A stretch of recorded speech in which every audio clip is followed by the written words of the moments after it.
Assalamualaikum warahmatullahi wabarakatuh. Selamat pagi Ananda Ibu semua.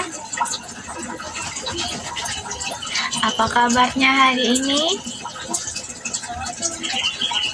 Alhamdulillah baik ya. Semuanya sudah sarapan? Oh sudah. Ananda semua, sebelum kita memulai pembelajaran, alangkah baiknya kita terlebih dahulu baca doa ya. Silahkan ketua kelas untuk memimpinnya.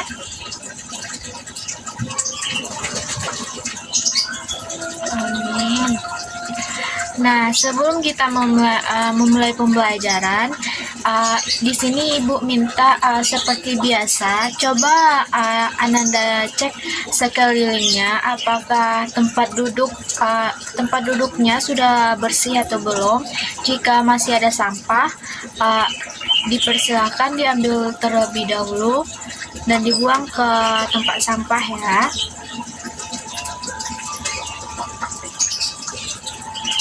Sudah bersih semua?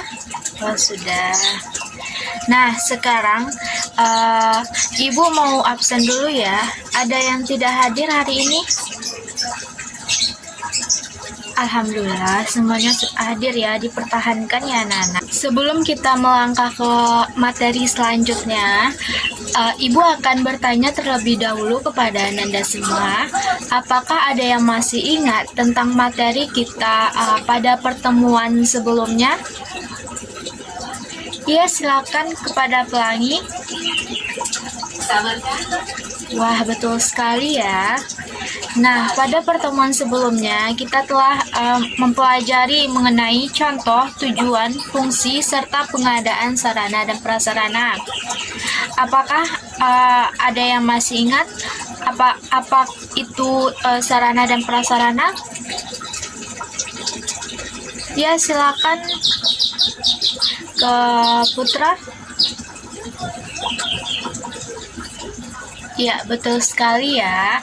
Nah, sarana dan prasarana itu merupakan seluruh benda yang baik yang bergerak ataupun tidak bergerak, digunakan untuk mencapai tujuan bersama. Sarana dan prasarana di sini sering kalian gunakan, mungkin kalian tidak menyadarinya. Contohnya seperti meja, kursi, dan lain-lain. Ada yang tahu nggak perbedaan sarana dan prasarana? Coba angkat tangannya. Ya, kepada Nabila dipersilahkan. Wah, betul sekali ya. Nah, sarana dan prasarana itu berbeda. Sarana itu adalah peralatan yang bergerak dan umumnya dipakai secara langsung. Misalnya ada kertas, pulpen, buku, komputer, dan lain-lain. Sedangkan prasarana itu adalah penunjang penunjang umumnya merupakan fasilitas yang tidak bergerak. Misalnya seperti gedung dan ruangan. Oke Ananda semua. Sebelum kita melangkah ke pembelajaran selanjutnya, apakah masih ada yang ingin ditanyakan? Kalau ada, silakan angkat tangannya. Oke, tidak ada ya. Sekarang, Ananda, pada pertemuan kali ini, kita akan mempelajari tentang ruang lingkup sarana dan prasarana. Ada yang tahu nggak apa itu ruang lingkup? Ya, silakan kepada Putri.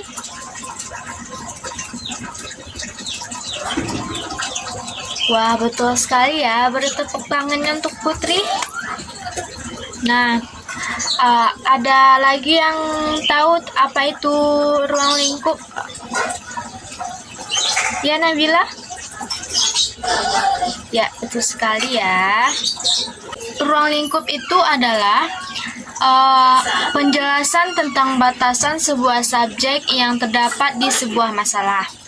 Jika diartikan secara lebih luasnya, ruang lingkup itu adalah batasan, di mana batasan yang dimaksud dalam ruang lingkup ini bisa berupa faktor yang diteliti seperti tempat, materi, waktu, dan lain sebagainya. Nah, sedangkan ruang lingkup sarana dan prasarana itu terbagi menjadi 3.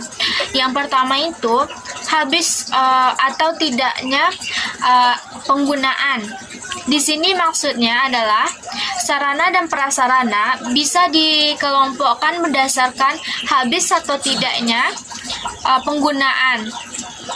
Untuk itu, organisasi dapat menentukan sarana dan prasarana apa yang diperlukan. Nah, yang kedua itu bergerak atau tidaknya. Maksudnya di sini, selain dari habis atau tidaknya, sarana dan prasarana juga dapat ditinjau dari bergerak atau tidaknya suatu alat. Nah, yang terakhir itu yang ketiga, ada hubungan dengan kegiatan. Sarana dan prasarana dapat dikelompokkan berdasarkan hubungan atau alat dengan kegiatan. Di sini artinya adalah alat tersebut digunakan langsung atau tidak. Sampai di sini ada yang ingin ditanyakan? Tidak ada ya. Semuanya sudah paham? Alhamdulillah. Nah, contoh dari bergerak atau tidaknya di sini bisa Ibu contohkan, yaitu contohnya alat yang dapat bergerak adalah kendaraan. Sedangkan contoh alat yang tidak bergerak ialah mesin dan komputer. Ada yang tahu contoh hubungan dengan nggak contoh hubungan dalam kegiatan dengan kegiatan? Hubungan dengan kegiatan, ada yang tahu nggak contohnya? Ya, silakan kepada pelangi. Wah, betul sekali ya, beri tepuk tangan temannya. Nah, di sini Ibu akan beri contohnya. Dalam sarana dan prasarana pendidikan, kendaraan tidak menjadi alat digunakan. Tetapi papan tulis dan meja, bangku menjadi alat langsung yang dipakai. Ya, kamu dari tadi cerita di belakang. Coba ulangi apa yang Ibu katakan tadi mengenai contoh dari ruang lingkup hubungan dengan kegiatan. Tidak tahu. Nah, jadi Ananda, ketika Ibu menjelaskan, mohon diperhatikan ya.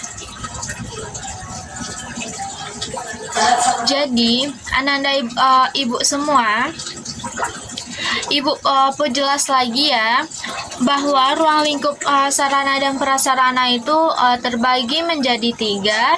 Yang pertama itu ada habis dan tidaknya penggunaan, dan yang kedua itu bergerak atau tidaknya, dan yang ketiga hubungan dengan kegiatan. Sampai di sini paham ya Ananda? Alhamdulillah paham ya. Oke Ananda Ibu rasa sudah cukup untuk pertemuan hari ini. Sebelum Ibu menutup pertemuan pada hari ini, Ibu akan memberikan pertanyaan. Siapa yang bisa menjawab, Ibu akan memberikan nilai tambahan. Siapa yang bisa memberikan contoh ruang lingkup sarana dan prasarana dari masing-masing yang Ibu sebutkan tadi, contoh ruang lingkup sarana dan prasarana? Ayo angkat tangannya. Ya, silakan Kevin.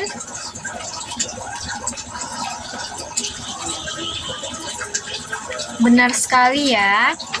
Ternyata jawaban dari teman kalian itu sangat tepat karena Kevin sudah menjawab pertanyaan Ibu Ibu akan memberikan nilai tambahan kepada Kevin. Selanjutnya, Ananda semua, ada yang bisa menyimpulkan materi hari ini? Ya, silakan Nabila.